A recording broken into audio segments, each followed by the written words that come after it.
students. Have a very wonderful day to all of you and I hope you are well and safe at your home. जी हाँ प्यारे बच्चों, आज हम पढ़ने वाले हैं 11th इकोनॉमिक्स से information through questionnaire and schedules और शेड्यूल।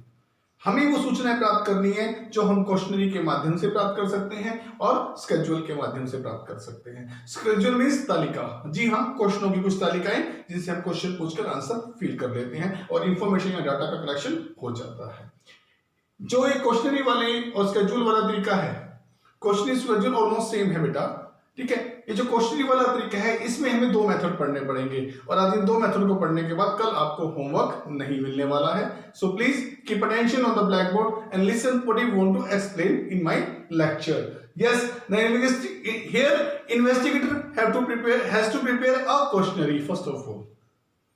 यहां इन्वेस्टिगेटर को एक क्वेश्चनरी बनानी पड़ती है जिसमें वो अपनी पर्पस ऑफ इंक्वायरी के हिसाब से क्वेश्चन प्रिपेयर कर लेता है।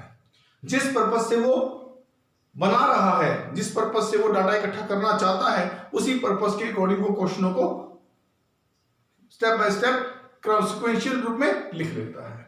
जी हाँ, और इसके बेस पर, क्वेश्चनरी के बेस पर दो तरह के मेथड हमें पढ़ने पड़ेंगे। एक है हमारे पास मेलिंग मेथड, दूसरा है इन्यूमरेटर मेथड। जी हाँ, मेलिंग मेथड क्या है? क्वेश्चनरी इसमें भी जरूरत है, क्वेश्चनरी की इसमें भी जरूरत है। फर्क क्या है वो आपको पढ़ने से पता चलने वाला है। मेलिंग मेथड क्या है?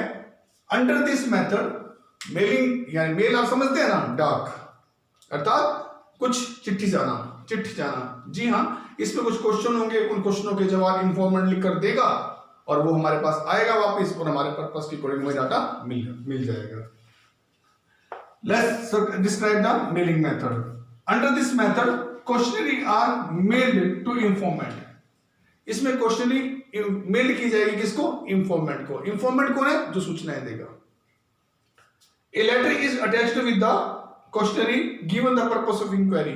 एक लेटर साथ में लगाया जाएगा, उसमें लिखा जाएगा कि हम इस पर्पस से आपसे ये क्वेश्चन पूछ रहे हैं और ये भी लिखा जाएगा all the answer will be kept secret, कि जो भी आपके जवाब आप टिक करके भेजेंगे, जो भी आप अपने जवाब में पुट करके भेजेंगे, नोट करके भेजेंगे, उन सभी जवाब को हम सीक्रेट रखेंगे, किसी और को बताने वाले नहीं है, ताकि भरने वाला किसी प्रकार का संकोच ना करे, किसी प्रकार से लैक ऑफ इंटरेस्ट ना हो उसका।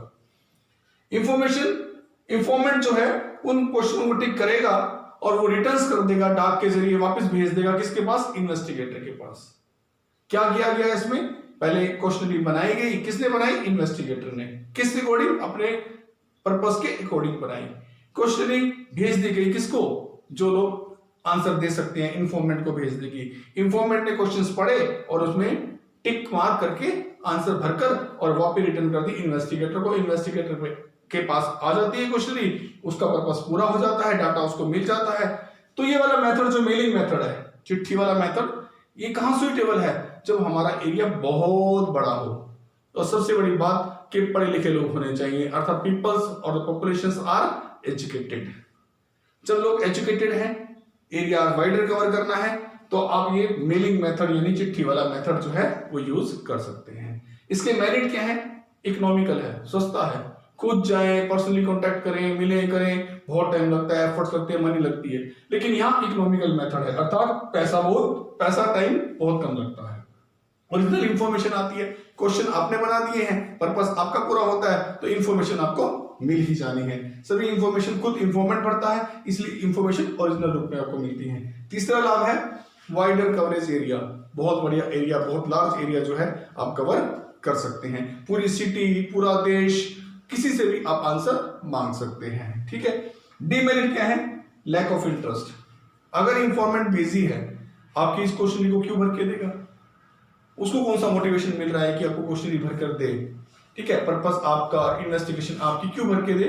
तो कई बार ऐसा होता है कि इन्वेस्टिगेटर और इंफॉर्मेंट जो है आपको आंसर भरकर नहीं देता है। दूसरा है लिमिटेड यूज, ठीक है, इसका यूज लिमिटेड है और क्योंकि जहां लोग पढ़े लिखे हैं वही इसका यूज हो सकता है, जहां लोग पढ़े लिखे नहीं है वो तो क्वेश्चन वापस कभी आएगी ही नहीं, इसीलिए इसका यूज जो है वो लिमिटेड रहता है। मेरे प्यारे बच्चों, इसमें क्या होगा? क्वेश्चन बनकर क्वेश्चन कहाँ गई? इंफॉर्मेंट के पास, पुट करे उसने आंसर, वापस भेज दिए, पर्पस पूरा होगा। नेक्स्ट जी हाँ, नेक्स्ट हम पढ़ने वाले हैं इनोमिनेटर मेथड। सबसे पहले याद रखिए इनोमिनेटर है कौन। इनोमिनेटर एक पर्सन है बेटा, एक पढ़ा लिखा व्यक्ति एक पढ़ा लिखा पर्सन जो कि आपके पर्पस को आगे पूरा करके आएगा। ये मेथड कहाँ यूज होता है? मेलिंग मेथड हमें पढ़े लिखे लोगों में यूज होता है, इनोमिनेटर मेथड अनपढ़ लोगों में यूज होता है। ये दोनों में फर्क है। क्वेश्चनरी दोनों में है। इसमें क्वेश्चनरी कहा जाता है जो क्वेश्चनरी बनती है, इसमें जो क्वेश्चन बनाए जाते हैं उन्हें स्केड्यूल कहा जाता है या शेड्यूल कहा जाता है। इंफॉर्मेट एक पर्सन है जो इन्वेस्टिगेटर के लिए इंफॉर्मेशन को कलेक्ट करेगा। किससे? इंफॉर्मेंट से। जहां पर पॉपुलेशन पढ़ी लिखी नहीं है वहां पर एक पर्सन लगाया जाएगा और उस पर्सन का नाम क्या होगा? Enumerator. Enumerator first of all take a questionnaire from the investigator. Investigator खुद भी हो सकता है इनोमिनेटर, ठीक है। ये क्वेश्चनरी प्रिपेयर करके अपने पर्पस ऑफ इंक्वायरी के साथ, ठीक है, लोगों के पास हिमसेल्फ अप्रोच करता है, लोगों को खुद जाकर अप्रोच करता है कि दीजिए मुझे इन सवालों के जवाब भरवा दीजिए। उसके बाद जो क्वेश्चन होते हैं, क्वेश्चनरी होती है, वो स्केड्यूल कहलाती है। वन बाय वन वो लोगों को बताता है कि ये क्वेश्चंस है और उनको बताता है कि ये ऑप्शन है, उसमें वो अपना ऑप्शन लिखवा देते हैं। इसमें क्या है, जहां पर पॉपुलेशन अनपढ़ है, अनएजुकेटेड है, वहां पर इनोमिनेटर को अपॉइंट किया जाना जरूरी है। जी हाँ, यहां पर हिमसेल्फ अप्रोच करता है कि आइए मेरी क्वेश्चनरी भरवाइए, और यहां पर उसका पर्पस तभी पूरा होता है जब वो क्वेश्चन ओरल रूप से जवाब देते हैं और ये पुट टिक करके और उनके आंसर भरकर और क्वेश्चनरी को लाकर इन्वेस्टिगेटर को लौटा देता है। ये वाला मेथड कहां सुइटेबल है बेटा? सबसे बड़ी बात है, एक तो ये वाइडर एरिया कवर कर लेता है, लार्ज एरिया कवर करता है। दूसरा, इनोमिनेटर कौन है? इनोमिनेटर एक पढ़ा लिखा व्यक्ति है। इसको ऐसी ही स्किल्स प्राप्त हैं जैसे कि इन्वेस्टिगेटर को प्राप्त हैं, क्योंकि इसकी ट्रेनिंग हुई होती है। इनोमिनेटर की ट्रेनिंग हुई होती है, ये स्किल्ड हो जाता है, ये जो इंक्वायरी वो पर्पस है बहुत आसानी से पूरा कर सकता है। दूसरा, इसमें इंफॉर्मेशन देने वाले की प्रॉब्लम्स नहीं रहती है, क्योंकि इसमें मेलिंग में जबकि इंफॉर्मेशन देने वाला उस क्वेश्चनरीज को भरकर रिटर्न के लिए मेल करता है, दोबारा से देने जाता है वो, लेकिन यहां पर कुछ देना नहीं है, यहाँ इनोमिनेटर खुद फिल करता है और वापस सूचनाओं को लाकर इन्वेस्टिगेटर को दे देता है। ये सुइटेबल वहां भी है जहां स्किल इन्वेस्टिगेशन की जरूरत होती है। इसके फायदे क्या हैं?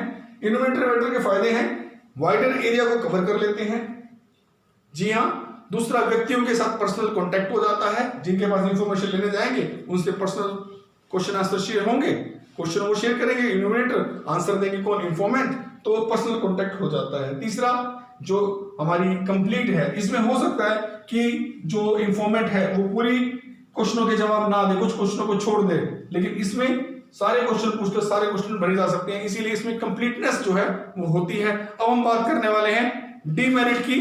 किसकी डीमेरिट? जी हाँ, इनोमिनेटर मेथड की डीमेरिट। डीमेरिट में मैं आपको बता दूं कि एक्सपेंसिव है। इनोमिनेटर को लगाएंगे, लोगों के पास सूचना इकट्ठी करने के लिए जाएगा, तो ये मेथड क्या हो गया? एक्सपेंसिव हो गया, कॉस्टली है, टाइम ज्यादा लगेगा, एफर्ट्स ज्यादा लगेंगे और एक्सपेंसिव रहेगा। दूसरी बात है कि इसमें जो है इल्यूमिनेटर अवेलेबल है, ट्रेंड है या नहीं है, कितना पेशेंसफुल है, कितना डिलाइट है, कितना अपने काम के लिए वो हार्ड वर्क करता है, इस बात का बहुत ज्यादा जरूरी है। अगर वो टॉलरेंट नहीं है, पेशेंस नहीं रख सकता, तो उसको क्वेश्चनों के जवाब मुश्किल ही मिलते हैं। तीसरी सबसे बड़ी बात ये आ गई, टाइम और एफर्ट्स जो है वो ज्यादा कंज्यूम होते हैं। So my dear students, thank you so much.